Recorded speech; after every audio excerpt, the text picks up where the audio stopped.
The letter sat there for 3 days before I even touched it. Cream-colored envelope. Official seal. My name printed in black ink that looked too calm for what it carried. It's strange how something so small can feel heavier than a coffin. The house was quiet that morning, too quiet. Mom hadn't left her room in days. Dad had taken his silence out to the shed, where the smell of oil and old wood did the talking for him. And me? I just sat at the kitchen table, staring at that letter like it might bite. Outside, rain dripped from the gutter, soft, steady, like a clock ticking down. A life that already ended. My brother's name was Daniel, Sergeant Daniel Price, 26 years old, and I was the one who told him to go. I don't mean that lightly. I convinced him. Said things like, "It'll make Dad proud, and you're meant for more than this small town." He'd smiled at me that night, that stupid, earnest smile that used to melt my anger, and said, "Then I'll make you proud too, sis."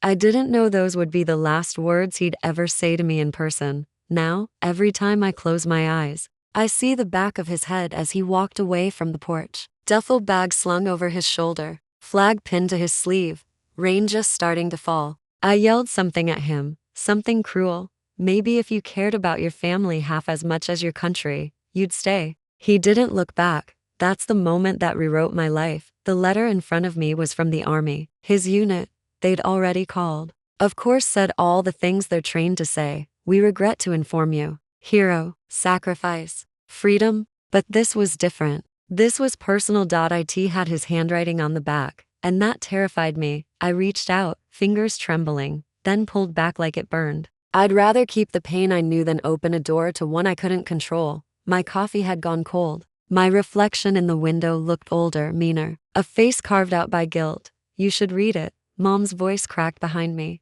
She looked frail, hollowed out from crying. Her eyes were red, skin pale. "I can't," I whispered. "You owe it to him." That word "owe" hit me hard. Because I did owe him. Every smile he'd ever given me, every time he patched me up after school fights, every time he stood between me and Dad's temper. And what did I give him back? A reason to go, a fight before he left, a grave before 27. The rain outside turned into a downpour, beating against the roof like God was reminding me of every bad thing I'd ever said. I stood up so fast my chair screeched. "I can't breathe in this house," I said, half to myself. Mom just stared. She didn't argue. She didn't move. She just looked at the letter on the table like it was a ghost neither of us wanted to see. I grabbed my coat, stepped out into the rain, and walked until the town disappeared behind me. The road curved past the baseball field, the same one where Daniel taught me to pitch. I could still hear his voice echoing across the grass. "Come on, little sis. Keep your eye on the glove." I was 12. He was 16. He'd always been my protector, my biggest fan, my stupid, brave hero, and I'd sent him to die. I ended up at the bridge, the one overlooking Miller Creek. The rain had softened to a mist, and the water below carried fallen leaves, like tiny memories drifting away. I took the letter out of my pocket, held it close. It was soaked now, edges curling, ink bleeding just a little. "Why'd you have to listen to me, Danny?" I whispered. I didn't know what I was saying. I didn't mean it. My throat closed up. My chest felt like someone had reached inside and twisted something vital. For a second, I thought about throwing the letter into the water, letting it go, letting him go. But I couldn't, because deep down, I knew this was the last piece of him I'd ever have. I folded it gently, pressed it against my heart, and walked home through the rain. When I got back, Mom was gone, probably lying down again, and the kitchen was still, except for the low hum of the refrigerator. I sat back down in the same chair. The letter was there, damp, waiting. I stared at it until the tears came, hot and angry. "You promised you'd come home," I whispered through clenched teeth. "You promised." Then I laughed, that ugly, broken laugh that sounds like something cracking inside you, because promises don't mean much when the person who made them is gone. And right then, sitting in that kitchen with rain streaking down the window and his letter between my shaking hands, I realized something cruel and true. I didn't just lose my brother that day. I lost the last person who ever saw the good in me. Before the uniform, before the medals, before the folded flag, he was just my brother, Daniel Price, the boy who could fix anything with duct tape and a smile. I still remember the smell of our house back then: motor oil, laundry detergent, and Mom's Sunday pie cooling on the counter. The screen door was always half broken, squealing every time Daniel ran through it. chasing me with a water gun or a frog he'd found by the creek. He was older by for years, but he never made me feel small. When kids at school called me names, he'd show up after class, lean on his bike, and say, "You bother her again, you'll answer to me." He never needed to raise his fist. His stare did all the talking. He was my hero before I even knew what that word meant. We grew up in a town so small, everyone's secrets fit inside the local diner. Dad worked at the plant. Mom taught Sunday school. Daniel played baseball. I played pretend. He used to throw pop FLIs so high they disappeared into the clouds, and then catch them like magic. I'd clap and yell, "You should go pro." And he'd grin, that same grin, half proud, half shy. But things changed after 9/11s. I was just a kid, but Daniel was 16, old enough to understand the fear that rippled through the country. He started watching the news at night, eyes locked on the screen, while I drew pictures beside him. I remember one night in particular, Mom had gone to bed, and the towers were on replay again. He whispered, "If that happened here, I'd go fight." I laughed. You're scared of spiders." He smirked. "Spiders don't shoot back." At the time, it sounded like a joke. But that night stuck with me, like the first note of a song that never stopped playing. By the time I was in high school, Daniel had turned into the kind of guy everyone looked up to, captain of the baseball team. The kid teachers trusted with the keys to the gym. The one who'd shovel Mrs. Kent's driveway before school. He was golden. The kind of person the world doesn't deserve but somehow gets for a little while. And I was the opposite. The dreamer. The one who wanted out of that small town but didn't know how. Daniel used to tell me, "You don't need to run to find yourself. Sometimes staying is braver." I'd roll my eyes and say, "Easy for you to say. You've already got everything figured out." He didn't. I see that now. He was just good at pretending. The year he graduated, he had two choices: college baseball or enlistment. Everyone assumed he'd go to college. He even had offers. But after Dad lost his job at the plant, things got complicated. There was tension in the house and spoken words that hung in the air like smoke. Dad drank more. Mom prayed harder. One night, Daniel and I sat on the hood of his truck, watching the stars blink faintly above the cornfields. He asked, "You ever feel like you're supposed to do something bigger?" I shrugged. "Like what?" "I don't know. Like, serve something that matters." I didn't understand what he meant then. I thought he was talking about baseball. So I said the words that still echo inside me. "Then go for it, Danny. Don't waste your life here. Make Dad proud." He turned to look at me, eyes reflecting the starlight. "You think he'd be proud?" "Yeah," I said without hesitation. "He just doesn't know how to show it." If I'd known that one sentence would send him toward a battlefield instead of a ball field, I would have swallowed it whole. After he enlisted, our house changed. Mom cried in secret. Dad acted proud, but his eyes were red every morning. And me? I wore Daniel's old baseball cap like a crown, pretending it made me brave too. He came home after boot camp different, straighter, quieter. His hugs were shorter, his eyes older. He still smiled, but it didn't reach all the way up anymore. He told me stories about training, how his drill sergeant was tougher than Dad, how the guys called him preacher because he carried a Bible in his pocket. I laughed, said, "You, preacher?" He grinned. "Guess someone's gotta pray for us out there." I didn't ask what out there meant. I didn't want to know. The day he got his deployment orders, Mom broke down at the kitchen sink. Dad stood behind her, hand on her shoulder, silent. And me, I tried to smile, tried to be the brave sister who supported her soldier brother. I even said, "You'll be back before we know it." He chuckled. "You sure about that?" "Of course." I lied. He reached out, tapped the brim of his old baseball cap, sitting on my head. "Then keep my lucky hat safe. When I get home, I'll need it for the next game." That was Daniel, hopeful even when the world looked like it was ending. That night, as he packed his duffel, I stood in the doorway and watched. He looked up and smiled like always. "You okay, sis?" I wanted to say everything. I felt that I was scared, that I didn't want him to go, that I wished I could take back my words from the truck. But all that came out was, "Yeah, I'm fine." He zipped the bag, slung it over his shoulder and said, "Don't worry. I'll always come home, no matter what." It was such a simple promise, but it became the lie I built my guilt on. Years later, I'd give anything to go back to that night, to tell him I didn't want him to be a hero. I just wanted him to be my brother. The night before he shipped out, our house smelled like rain and nerves. Mom had made his favorite dinner, meatloaf and mashed potatoes, but nobody ate much. The clinking of forks sounded louder than words. Daniel tried to keep the mood light. "Come on, Mom. I'm not going to Mars," he said with that crooked smile. "I'll be fine," she laughed, but it was the kind of laugh that breaks halfway through. Dad kept glancing at the clock, pretending not to wipe his eyes when he thought no one was looking. And me? I sat there, arms crossed, silent.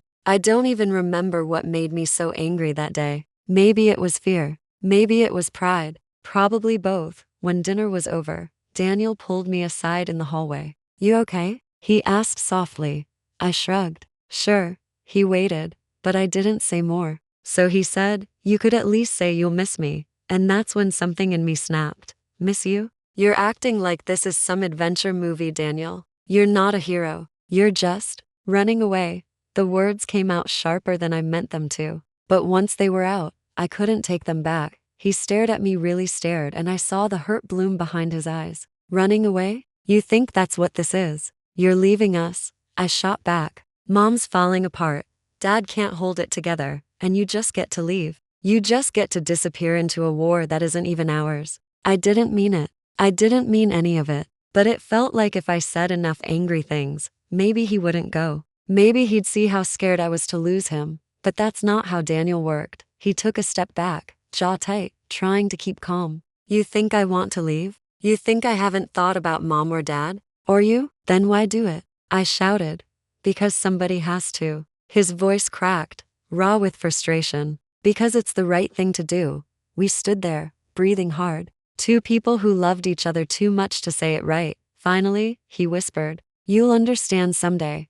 Maybe when you don't come back." I snapped. That silence after, it's the one that still wakes me up at night. He walked past me without another word, grabbed his keys. The screen door slammed behind him, and I just stood there, shaking, wanting to run after him, wanting to apologize, but my pride was louder than my heart. I remember Mom's footsteps coming down the hall. "Where's your brother?" "Gone," I said. Her face fell. "You didn't even say goodbye?" I couldn't answer. That night, I sat on my bed and stared at the ceiling. The sound of rain tapped against my window, slow, steady, like time mocking me. I thought about running out, chasing his truck, begging him not to leave like this. But I didn't. I just let him drive away angry. The next morning, the house was full of people, neighbors, cousins, church friends, all coming to wish him luck, to take pictures, to wave flags. I stayed in my room. I could hear the laughter from the porch, the car doors closing, Mom's voice trembling as she said, "Write to us, Danny." Then silence, then the low hum of an engine fading into distance. I ran to the window just in time to see his truck turn the corner. He didn't look back. For years after that, I replayed that moment like a punishment. The way his taillights glowed red through the rain, like two tiny warnings disappearing into the dark. Mom came into my room later, holding one of his photos. "You'll regret this," she whispered. I already did, for weeks. I tried to write him to say I was sorry, but every time I picked up a pen, I'd start crying and tear the paper apart. By the time I finally found the courage to mail one, it came back stamped, "Returned unit deployed." I told myself I'd apologize when he got back, that I'd hug him tighter than ever and tell him I didn't mean a word of what I said. I didn't know I'd never get that chance. The next time I saw his name, it was engraved in metal, and every time I hear rain now, it sounds like that night his truck pulling away. My voice still stuck in my throat. I ruined his goodbye, and that's the moment that ruined me. The day the army called was too bright for what they had to say. Sunlight spilled through the kitchen window, warm and golden, painting the floor where Daniel used to drop his muddy boots. For a second, I almost forgot he wasn't home. For a second, life looked normal. Then the phone rang. Mom answered. Her voice, soft at first, cracked halfway through. "Yes, this is Mrs. Price." I was upstairs. I heard her drop the receiver before I even made it down the steps. When I reached her, she was on the floor, hand over her mouth, whispering Daniel's name like it might bring him back. Dad stood frozen beside her, eyes glassy, the kind of stare that comes when a man's soul leaves before his body does. "Mom?" I asked. My voice didn't sound like mine. She didn't look at me, just shook her head over and over, whispering, "No, no, no." I picked up the phone. The voice on the other end was calm, practiced. "Ma'am, this is Sergeant Whitmore with the United States Army. I'm calling to inform you that Sergeant Daniel Price was killed in action during an operation outside Kandahar. Details are still being confirmed. I didn't hear the rest. The words blurred together like static. Killed in action. It didn't sound real. Daniel was supposed to come home. He promised. I hung up without saying goodbye. My hands were shaking so hard the receiver clattered to the floor. The next few hours are a blur. Neighbors coming by, casseroles on the counter, condolences that felt like bullets. Every hug hurt. Every "I'm sorry for your loss" felt like someone twisting the knife deeper. Mom didn't leave the couch for days. Dad disappeared into the garage, fixing things that didn't need fixing. I tried to be strong, but my body had other plans. My hands wouldn't stop trembling, and every time I looked at Daniel's photo, it felt like my lungs forgot how to work. The funeral came a week later. I wore black. Though the color didn't matter, nothing could hide the guilt that clung to me. When the honor guard folded the flag, Mom's cry echoed across the cemetery. Dad stood straight, holding her up, his face blank. The chaplain said words about sacrifice, bravery, freedom, the kind of words that sound noble until they're about someone you love. And then came the sound. I'll never forget the rifles firing 3 sharp volleys into the cold November air. Each shot felt like a heartbeat I'd never hear again. When they handed Mom the flag, she clutched it to her chest and whispered, "Come home, baby. Please come home." I couldn't move, couldn't breathe, because he did come home, just not the way any of us imagine. That night, I went to his room for the first time since he'd left. It was still the same posters on the wall, baseball glove on the dresser, the scent of his cologne faint but lingering. I sat on his bed and found his dog tags hanging from the lamp. The metal was cold against my palm. That's when the box came, delivered 2 weeks later by a soldier in uniform who didn't meet my eyes. He placed it gently on the porch. His personal effects. "Ma'am," he said quietly. Inside were the things that made Daniel Daniel: his Bible, his watch, a few letters, and one envelope with my name on it. My breath caught. It was his handwriting, the same familiar scrawl that used to sign my birthday cards and grocery notes. "Don't forget milk, love. Your favorite brother." I held it for a long time, tracing the ink with my thumb. But I couldn't open it, because deep down, I was terrified of what it might say. What if he'd written about our fight? What if his last words to me were full of hurt I'd never be able to fix? So I put it back in the box and slid it under my bed, like I could bury the truth next to him. Days turned into weeks. Everyone said grief fades with time, but guilt doesn't. Guilt sticks to your ribs like a sickness you can't cure. I started waking up at a.m., hearing his voice in my dreams. It had been almost 6 months since Daniel's funeral when the letter came back to me. Not the one from his box, the other one. The one I'd written after his death but never sent. I'd mailed it anyway, more out of desperation than logic. Addressed it to his unit overseas, knowing it would never reach him. It was my confession on paper, my apology folded between shaky lines. "I'm sorry, Danny, for everything." So when the envelope arrived one spring afternoon, wrinkled and stamped "Return to sender," I felt like the universe had decided to twist the knife just a little deeper. I sat on the porch steps, holding both letters now, his unopened one from the box and mine, returned from the world that took him. 2 ghosts made of paper, each waiting for the other to speak first.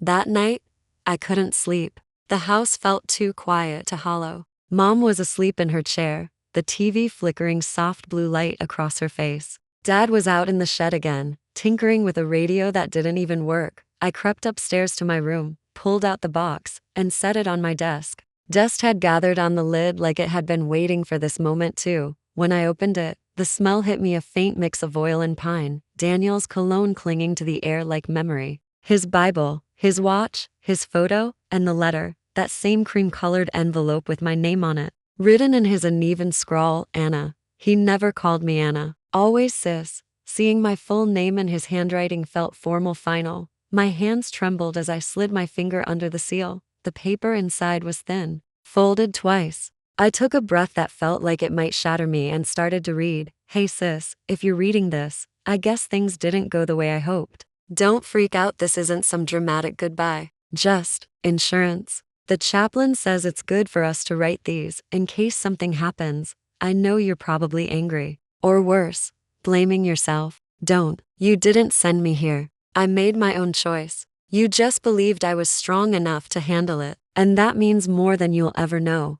I think about home a lot. The smell of mom's pies, dad yelling at the TV, you sitting on the hood of my truck pretending not to cry whenever I left for practice. I miss that. I miss you. The other night, we were on patrol and saw this little Afghan kid, maybe 8 years old, standing in the middle of the road, waving his arms. We stopped, and he led us to his sister, trapped under a collapsed wall. We got her out. She smiled at me before we left. That smile reminded me of you when you were little. Brave, even when you were scared. So if you ever start to hate me for leaving, remember that little girl. She's why I don't regret it. And about our fight, I know we both said things we didn't mean. But I need you to understand something.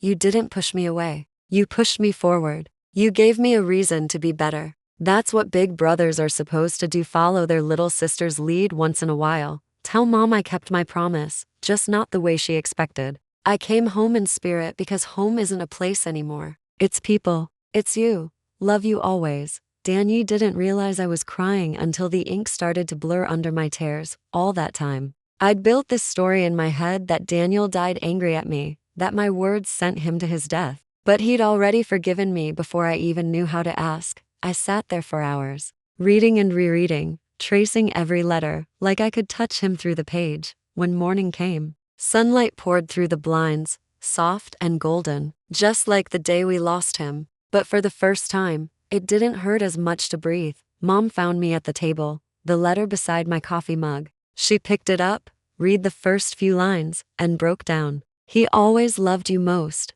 You know that? She whispered.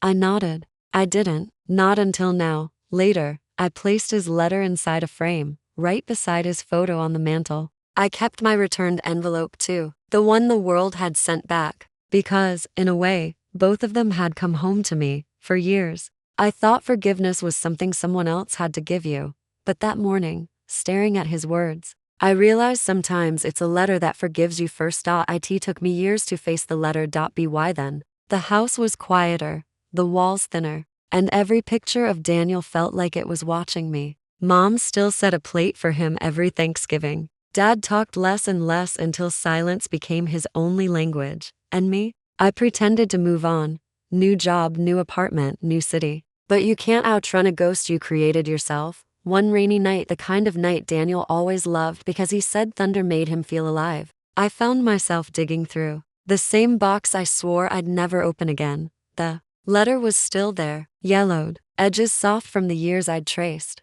them with shaking fingers. I didn't even realize I was crying until I saw the tears splatter across his handwriting.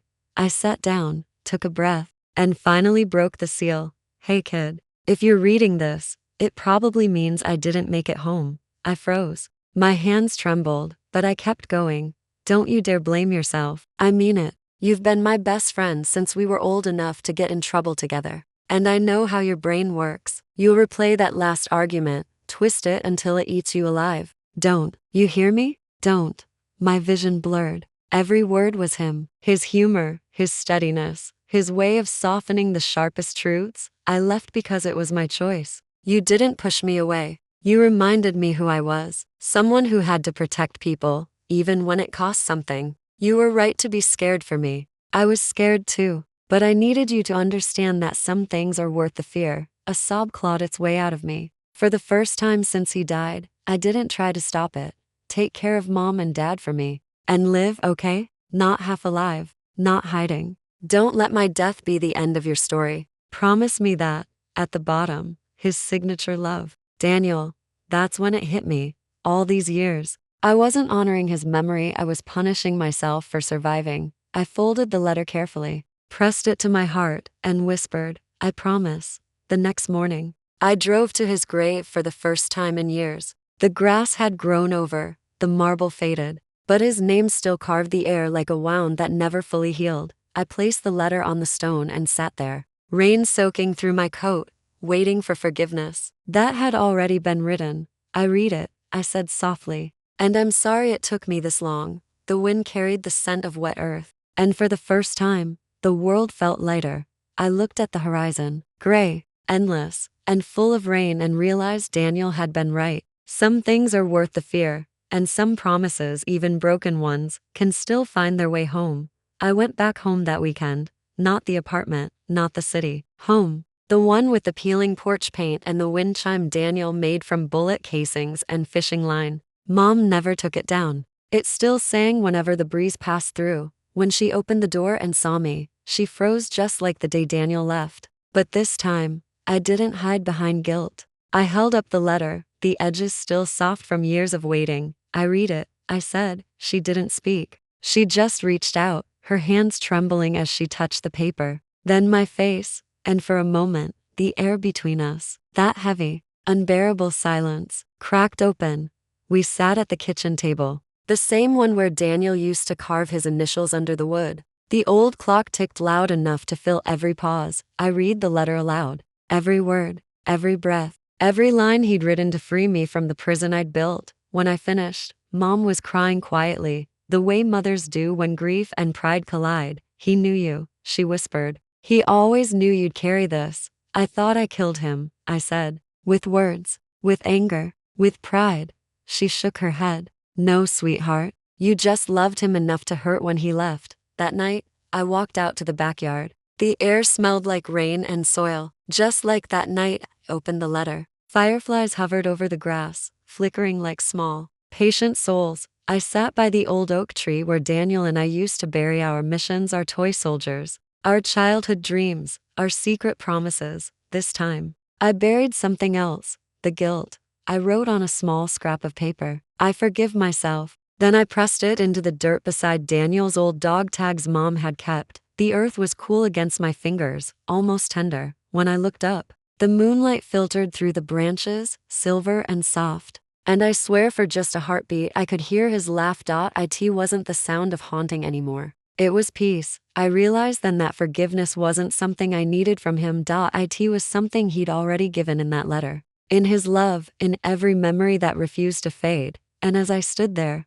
the world felt whole again. Not healed, just honest. I whispered into the night, I'll keep my promise. I'll live. The wind carried the words away. But somehow, I knew he heard them, because forgiveness, I finally understood, isn't about forgetting what happened. It's about remembering and choosing to live anyway. And for the first time since that day, I did.